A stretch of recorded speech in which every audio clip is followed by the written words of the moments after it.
What's up, guys? Classy Metal here. I've tried making this video 4 times already, and I've been interrupted every time. And I'm going to try again. I hope I make it through this time. This is a response video. I've seen Scourge of Vinyl do one, Guttural Monk, Marty Worm did one. I know a couple others. Life Eternal did, and I know some more, but I had a long day. I can't think straight. And I meant to do this a few days ago. Well, I wanted to, but I just haven't had the time. Any kind of list like this, it's tough for me to narrow down, and I fight with myself and go back and forth, and it just it takes me a while to narrow down what I want. The list I'm referring to is the 20 albums that got me into death metal, and from the second that I saw, I think Scourge of Vinyl was the first that I saw do this. I was like, man, I want to do this, and I've been going over and over in my head which albums and all that. So I'm going to get into it. I want you to keep in mind as well, I'm a bit older. I'm 35, and some of these albums, I tried to go in the order that I could remember that I heard these albums, not in the order that they came out.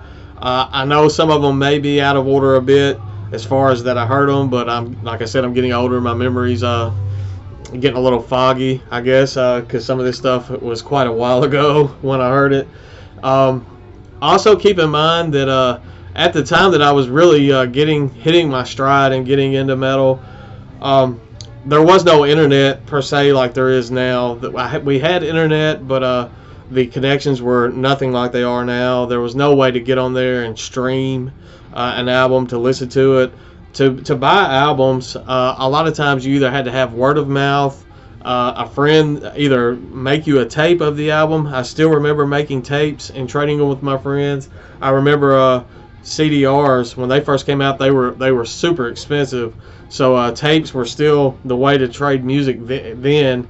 And then slowly CDR started taking over. We would burn albums for people, burn mixed CDs with different bands on it, so we could check out new music that way. Blind buys were a big part of it. There were at the time, I can remember 3 when I was in high school. And at one point in my high school, there were 3 music stores in my town. Now there are none. That was for a short time. There were 3. Then there were 2. And then there was 1, and now there's none. But I remember walking in a store, and there was one main one in our mall that I remember walking in, and they would have the albums just sitting up, and you would see the artwork, and you're like, wow, I want to check this out. And you would look at the label. Metal Blade was always a good one. Nuclear Blast, Century Media, that type stuff, and that's how you found new music. And so keep that in mind. I'm going to get into it. The first one's a bit controversial, I guess, as far as to whether or not it's a death metal band. Their first 2 albums for me definitely are death metal, and it was a very, I guess, gateway type band for me into that genre. I'm talking about Machine Head with Burn My Eyes. I absolutely love this album. Davidian, I loved it back then. I still love it now. And it definitely opened some doors for me as far as getting into heavier styles of music. Next up, we have Fear Factory with Demanufacture. The first time that I heard this, it was completely unlike anything else that I'd ever heard. I was like, man, this is nuts, and I love it. And like I said, it was completely new to me. At this time, everything, all these death metal type bands were new to me. Everything was still exciting. I kind of miss that feeling now, because now you can kind of fall into that trap where you're like, man, this sounds just like something that I already heard. You start over critiquing stuff, and you just don't have that appreciation for the music that you had when everything was still fresh and new to you, and you were exploring and discovering so much new stuff. And like I said, I miss that feeling sometimes. The next one, I remember pretty vividly buying this, and this is Death with Symbolic. The first time I listened to this, I was almost scared, not in a bad way, but it was something so radical and new to me. that like I said, it like that heart pound was going, and I was like, I don't know what to think about this, but I know that I want to keep listening to it. So spin it over and over. I listened to that one. I listened to Sound of Perseverance. I loved that album as well. I'm trying to keep this one album per band. There's one band that'll have 2 albums because they were that influential to me as far as death metal. The same day that I picked up the Symbolic album, I picked up Morbid Angel's Covenant. And this one, the artwork, I was like, that looks like some heavy stuff.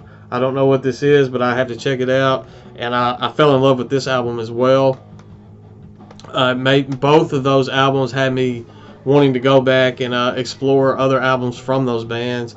And I was super glad to have those in my life and in the collection at that point. The next one is a band that I went over a buddy of mine after school. I went over his house one day, and at the time we were still into that whole I guess new metal. I know Stained had released Dysfunction. Seven Dust was super new, and yeah, we were listening. I mean, it was a phase, and he was like, man, you gotta listen to this. He was into a bit heavier stuff than me, obviously, and he was like, this is some of the craziest stuff I've ever heard. And he played Dismembered and Molested for me off of Cannibal Corpse's Gallery of Suicide, and we were reading the lyrics and listening to the song, trying to keep up with the lyrics, and we were it was hilarious. And my love affair with Cannibal Corpse started that day, and I can't thank my buddy enough for that day, because it opened my eyes to a more brutal side of death metal, and just something that was completely insane and laughable, amusing, I guess, and I loved it. That being said, I didn't know the history behind Cannibal Corpse yet. I went to the CD shop in the mall, and it was that same afternoon, and I picked up 6 Feet Under's Maximum Violence. I saw Pete over at Guttural Monk. He showed this album in his update as well. And Maximum Violence, the artwork is what drew me into that. It was a complete blind buy. I saw that it was on Metal Blade Records, and I saw that artwork, so I was like, I'm going to check that out. And I was still riding that Cannibal Corpse high, and I listened to 6 Feet Under. I was like, man, this is in the same vein, I guess. This is pretty awesome stuff as well.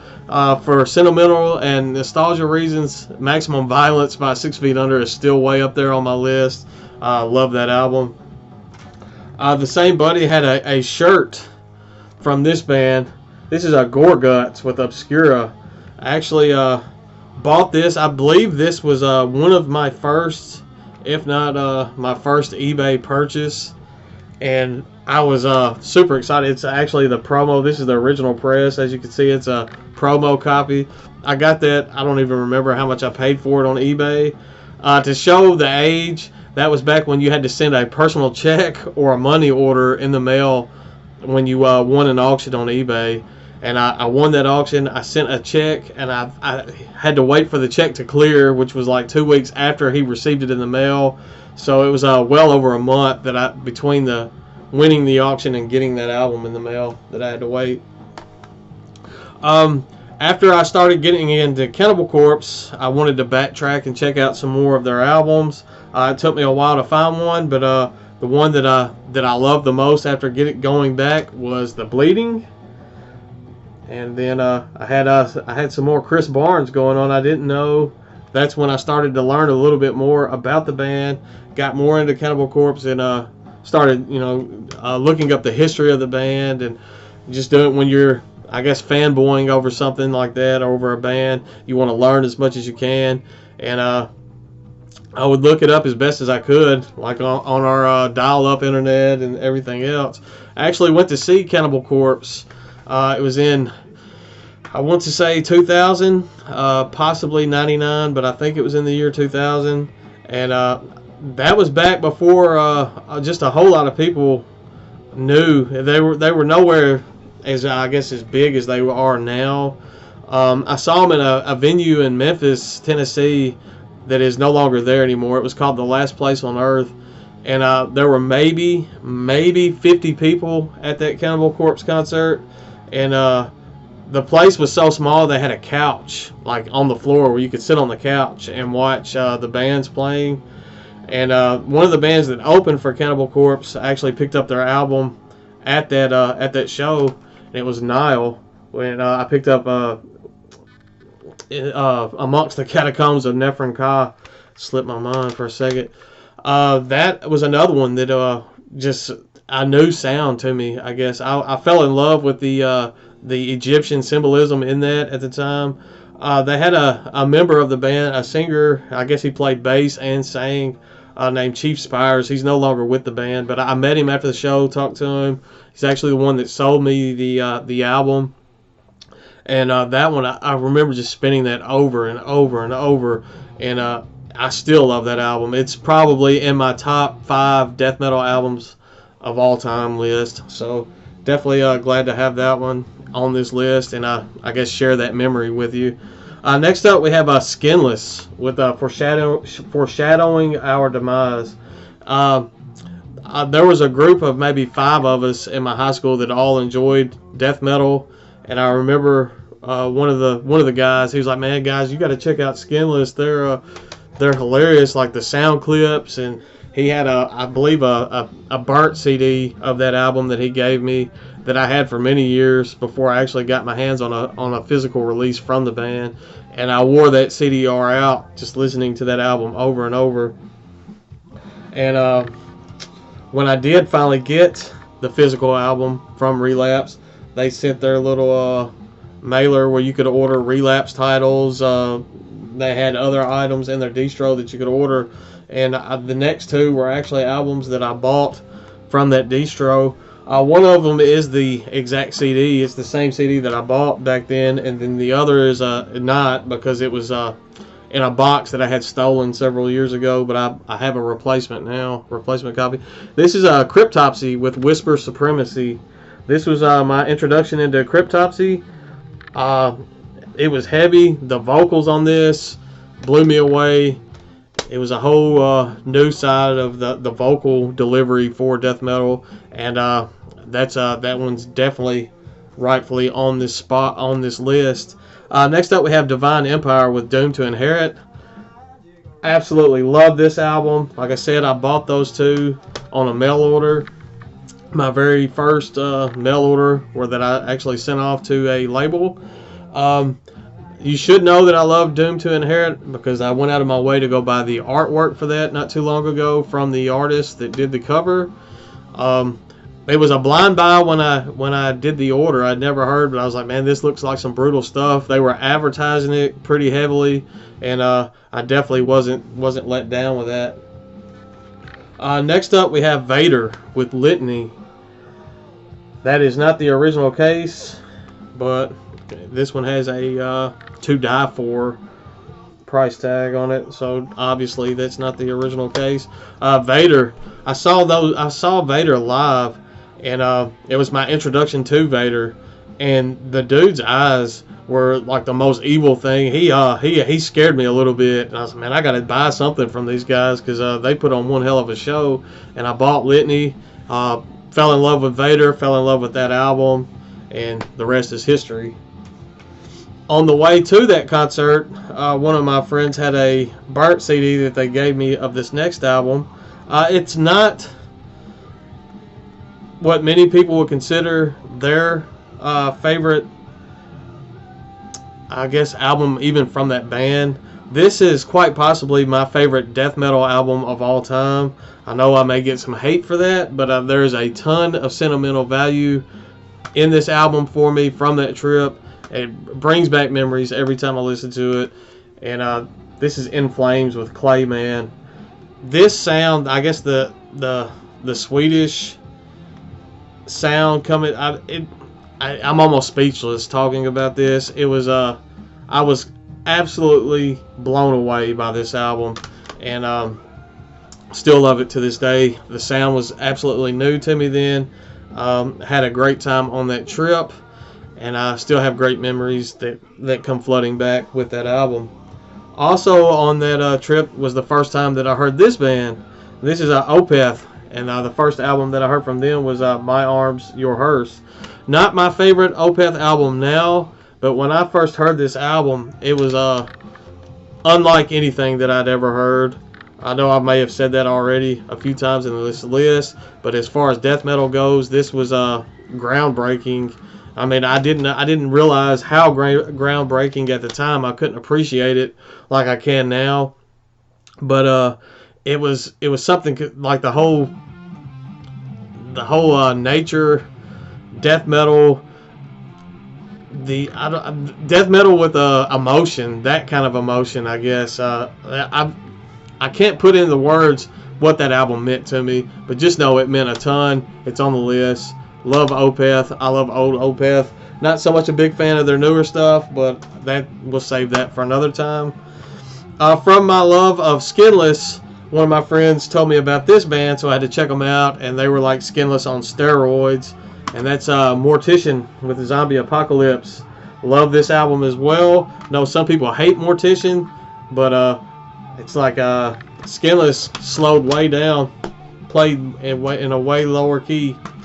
Next up we have Withered Earth with Forgotten Sunrise. Saw Withered Earth live. They put on one fantastic show, so I picked up a CD from the guys, and the rest of that is history as well.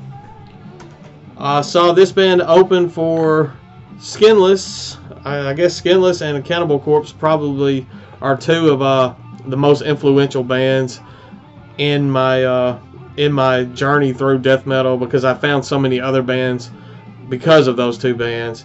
And this is Inner Self with Awaken and Agony.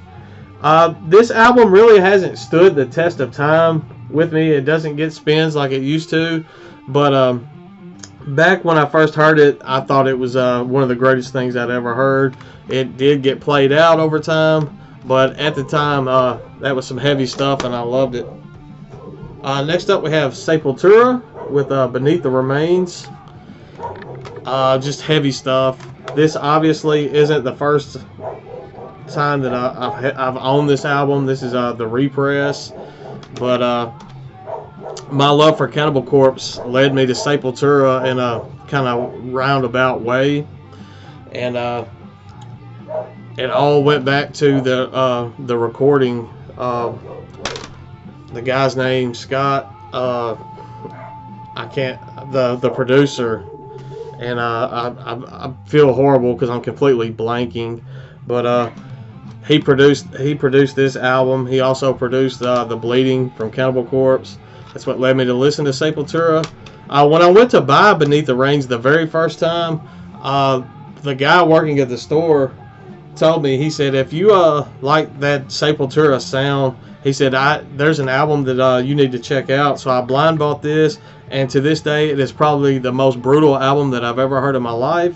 It is the last one that I will show on this list, but no, like I said, it's one of the most brutal albums. If you've never heard it, definitely stop what you're doing and do that now. This is a Rebellion with Annihilation. Just brutal stuff. It kicked my pants. It kicked me right in the pants. Kicked my teeth in, and I loved it. So that's the 20 albums that sparked my love for death metal. Let me know. I hope some more people do these response videos, but I also know that I was kind of late to the ball game doing this. I feel like I'm stumbling over my words, but I had a very long day at work. But I hope you enjoyed these albums. Like I said, that was a way for you to learn a little bit more about me. Don't hate on me too much if you don't like the albums that I chose. This is my list. I would like to know some of the albums as well that got you into death metal. So that's all I've got for today. Stay classy, stay metal, and I will see you guys soon.